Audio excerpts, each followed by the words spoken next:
परम श्रद्धेय आदरणीय सरसंघ चालक मोहन भागवत जी, श्रद्धेय जितेंद्रनाथ महाराज जी, आदरणीय आशीष जी, अजय जी, अरुण जी, भूपेंद्र जी, विशेष रूप से उपस्थित आदरणीय भैया जी, सदाशिवराव जी, हरेंद्र जी, सभी हमारे ज्येष्ठ कार्यकर्तागण और उपस्थित सभी भाई और बहनों, दत्ता जी की जन्म शताब्दी के निमित्त साल भर अनेक कार्यक्रमों का आयोजन हुआ। दत्ता जी का स्वभाव, उनका व्यक्तित्व, उनका नेतृत्व, उनके विविध गुणों की विशेषता, इसका अनेक प्रसंगों से हम सबको परिचय हुआ है। मैं उन भाग्यवान कार्यकर्ताओं में से हूं जिसको आदरणीय दत्तोपंत जी हो, दत्ता जी हो, यशवंतराव हो, बाला साहब आपटे हो, मदन दास जी हो, सदाशिवराव हो, इनके सबके सहवास में रहने का मौका मिला है। ये सब संघ के श्रेष्ठ स्वयंसेवक थे और सदाशिवराव आज भी हमारा मार्गदर्शन करते हैं। बाकी लोग तो हमारे बीच में से चले गए।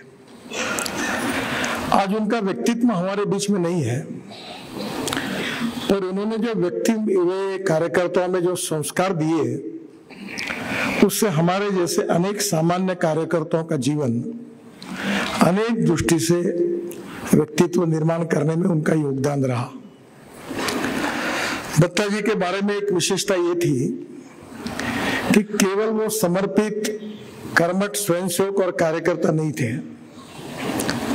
दत्ता जी के व्यक्तित्व की एक विशेषता थी कि अपने विचारों के लोग जो थे, कार्यकर्ता थे, वो तो दत्ता जी को मानते ही थे, पर जो हमारे विचारों को रात दिन गालियां गलौज देने का काम करते थे, वो भी दत्ता जी को मानते थे। ये उनकी विशेषता थी। अब मैं नाम नहीं लेता हूं, पर मुझे मालूम है नागपुर यूनिवर्सिटी में संघ के प्रति, विद्यार्थी परिषद के प्रति प्रखर टीका करने वाले, जहाल भाषण देने वाले लोग दत्ता जी के चरणों में समर्पित होकर दत्ता जी को पूछते थे, दत्ता जी क्या आदेश है। दत्ता जी का स्वभाव ऐसा था कि हमारे बेस से कोई भी लोग उनको कुछ भी बोल सकते थे, पूछ सकते थे। मैंने एक दिन दत्ता जी को पूछा, दत्ता जी ये हमको रात दिन गालियां देता है, तुम्हारे यहाँ आके बैठता है, तुम उससे अच्छी बात करते हो।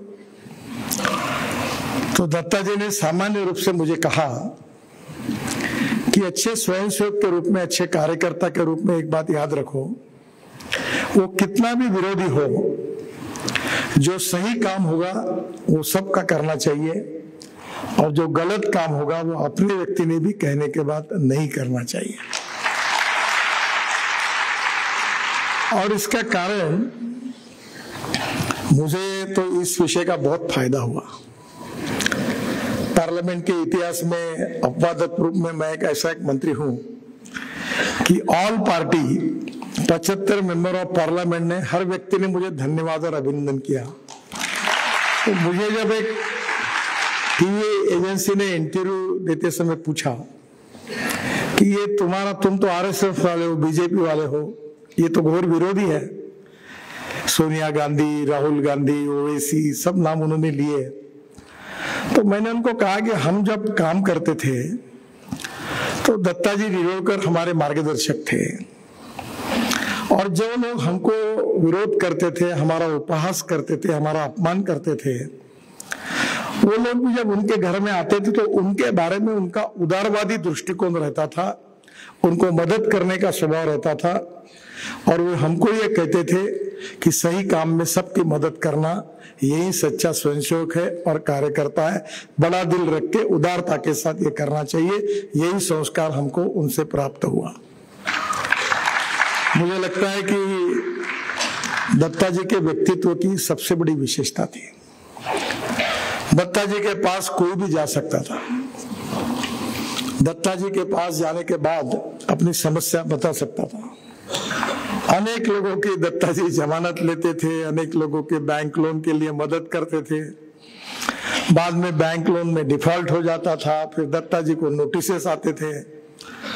दत्ता जी बोलते थे फिर भी ये चलता रहेगा। मैंने इतनी बात दत्ता जी की याद रखी, मैं भी ऐसे ही करते रहता हूँ, क्योंकि दत्ता जी का जो कुछ सीखने के लिए मिला। हमारे कार्यकर्ता को कहते थे कि ये कार्यकर्ता हमारा परिवार है। ये कहना बहुत आसान है कि खुद के लड़के पर प्रेम करना और दूसरे लड़के पर पुत्रवत प्रेम करना, इसमें बहुत फर्क होता है। दत्ता जी ने अपने हमारे सब कार्यकर्ताओं पर निस्सीम प्रेम किया। उनके सुख दुखों के साथ उनका संबंध रहता था और इसीलिए वो आधार थे। 1975 इमरजेंसी के 2 साल बहुत कठिन गए। मुझे आज भी याद आता है कि कभी कभी वो दिन याद करना भी बड़ा कठिन होता है। मैं और प्रमोद बोरावर साइकिल रिक्शा में जा रहे थे और एक कमल रेडियोस करके अपने लाउड स्पीकर देते थे, उनके 2 साल पैसे नहीं दिए थे, तो वो हमको आवाज दे रहे थे, नितिन जी नितिन जी। मैं रिक्शे वालों को बोलता था जोर से चलाओ जोर से चलाओ क्योंकि उसके पैसे नहीं दिए थे। और दत्ता जी के पास तकरार करके गए कि विद्यार्थी परिषद ने अभी तक मेरे 2 साल के पैसे नहीं दिए। दत्ता जी ने अपने जेब से कुछ पैसे निकाल कर उसको दिए और मुझे कहा नितिन अड़चन है पर धीरे धीरे करके उनके पैसे दो। हमने सबके पैसे चुकाए। दत्ता जी का जो आधार था, दत्ता जी का साथ था, दत्ता जी पक्कम रूप से पीछे खड़े रहते थे और ये उनकी विशेषता थी। और इसलिए कार्यकर्ता आसानी से नहीं बनता। कोई भी कार्यकर्ता को उसके गुण दोषों के साथ संगठन स्वीकार करता है और संगठन के जो प्रमुख नेता होते हैं और जो विद्यार्थी परिषद में बार बार ये कहा जाता है कि कार्यकर्ता निर्माण, व्यक्ति निर्माण, और उस कार्यकर्ता से यशवंतराव जी, सदाशिवराव जी कहते उससे व्यक्तिगत बातचीत करो, उसको समझाओ क्या अच्छा है क्या बुरा है। और इन छोटी छोटी बातों से सामान्य जो कार्यकर्ता था वो उनके मार्गदर्शन और संस्कारों के कारण उसको मान्यता मिली। हम तो उन कार्यकर्ताओं में से थे जो चित्रपट सामने से देखते थे और नाटक पीछे से देखते थे। और हमारा विद्यार्थी जीवन भी बड़ा अलग प्रकार का था, बताने लायक नहीं है। मारपीट में ज्यादा रुचि थी, अध्ययन में कम रुचि थी। तो स्वाभाविक रूप से ऐसे सामान्य कार्यकर्ताओं को अपने जीवन का दृष्टिकोण सिखाना बहुत कठिन काम है। पर मैं इतना ही कह सकता हूं कि अगर ये सब लोग, दत्ता जी जैसे लोग हमारे जीवन में नहीं आते तो आज जो कुछ अच्छाई है वो थोड़ी बहुत जो लोगों को दिखती है वो विद्यार्थी परिषद और संघ के कारण है। हमारी ओरिजिनल बातें तो निश्चित रूप से उसके लायक नहीं है। और दत्ता जी ने ऐसे कितने कार्यकर्ताओं पर पुत्रवत प्रेम किया और उनमें कार्यकर्ताओं को स्वीकारते समय जो उदारता थी और उनकी ह्यूमन रिलेशनशिप बराबर की दोस्ती रहती थी।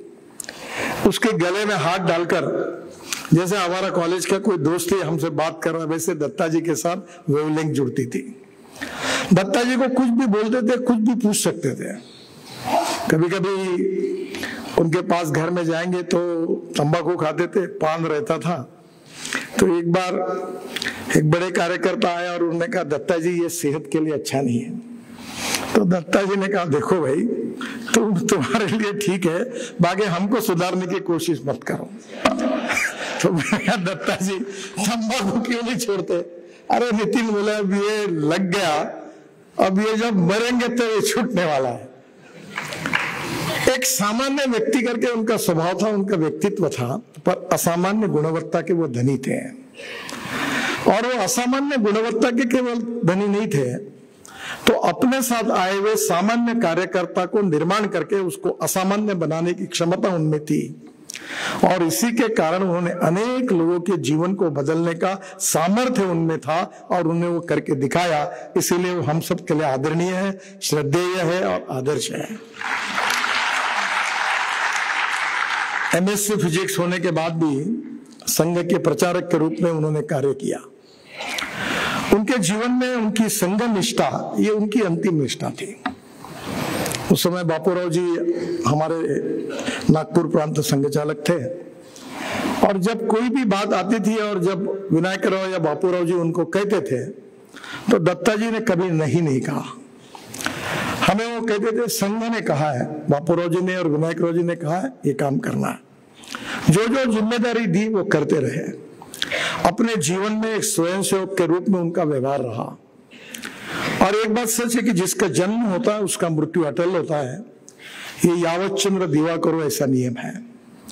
हमारे विचार परिवार में ये प्रथा नहीं है कि जन्मदिन बड़े प्रमाण पर करना, बहुत गौरव करना, सत्कार करना। पर दत्ता जी को हम इसलिए याद कर रहे हैं कि दत्ता जी के जीवन से प्रेरणा लेकर जो दोनों किताबें हिंदी और मराठी अरुण जी ने जो लिखी है, एक हमारे जबलपुर के कार्यकर्ताओं ने लिखी है, ये दोनों किताबें भविष्य के पीढ़ी में जो हमारे विद्यार्थी कार्यकर्ता जब पढ़ेंगे उनके व्यक्तित्व का, उनकी गुणवत्ता का जब उनको परिचय होगा तो इन कार्यक्रमों के द्वारा कहीं न कहीं ये प्रेरणा होगी कि मैं भी दत्ता जी जैसा बनने की कोशिश करूंगा। यही उस कार्यक्रम का सबसे बड़ा उद्देश्य है। क्योंकि दत्ता जी के जीवन में कभी प्रसिद्धि, नेतृत्व का कोई मिलना चाहिए ऐसा भाव कभी नहीं था। वो एग्जीक्यूटिव काउंसिल में जब सदस्य बने तो संघ ने कहा, विनायक राव जी ने कहा, तभी उन्होंने उसको स्वीकृति दी। कभी उन्होंने कोई बात मांगी नहीं। पूरा जीवन समर्पित भाव से एक स्वयंसेवक के रूप में, एक कार्यकर्ता के रूप में एक अपने जीवन दृष्टिकोण के साथ उन्होंने जीवन व्यतीत किया और वही दृष्टिकोण उनने लोगों को देने की कोशिश की। इस साल भर में अनेक कार्यक्रम हुए हैं। एक काम केवल थोड़ा सा रह गया है। एक तो 0 माइल के पास एक टनल बन रही है टेकड़ी रोड से, और यूनिवर्सिटी तक जो रोड बन रहा है वो टनल और रोड का नाम हमने दत्ता जी का नाम देने के बारे में जाहिर किया है, ताकि उनकी स्मृति पीढ़ियों से लेकर हमारे सबके ध्यान में रहे। और दूसरी एक बात थोड़ी सी रह गई है कि 150 करोड़ रुपए खर्चा करके नागपुर यूनिवर्सिटी में, क्योंकि वो एग्जीक्यूटिव काउंसिल के मेंबर थे, और इसलिए दीक्षांत सभागृह, कन्वेंशन सेंटर और दीक्षांत समारोह बनाने की काफी तैयारी हुई है। पर अभी तक वो हम गवर्नमेंट ऑफ महाराष्ट्र से बातचीत हुई है पर सैंक्शन नहीं हो पाया।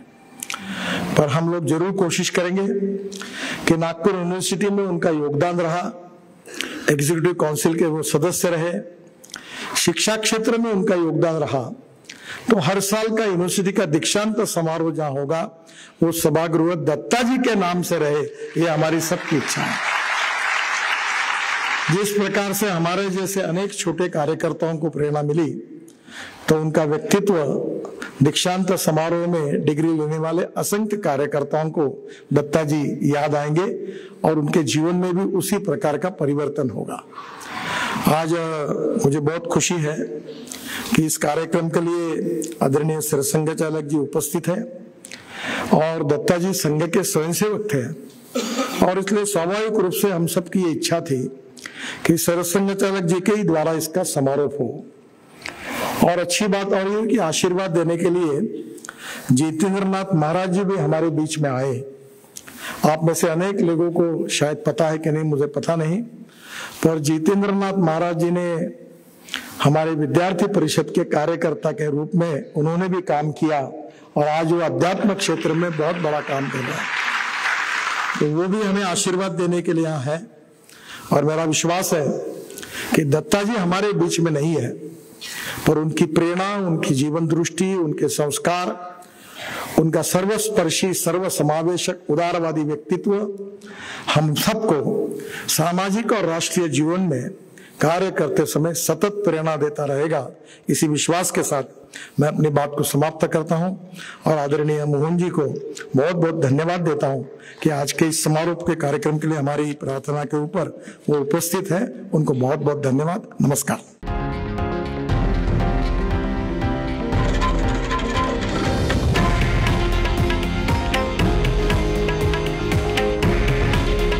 हे आहे देशातील नंबर 1 न्यूज नेटवर्क आणि आपण पाहत आहात TV9 मराठी। काळजी तुमची, हित महाराष्ट्राचं।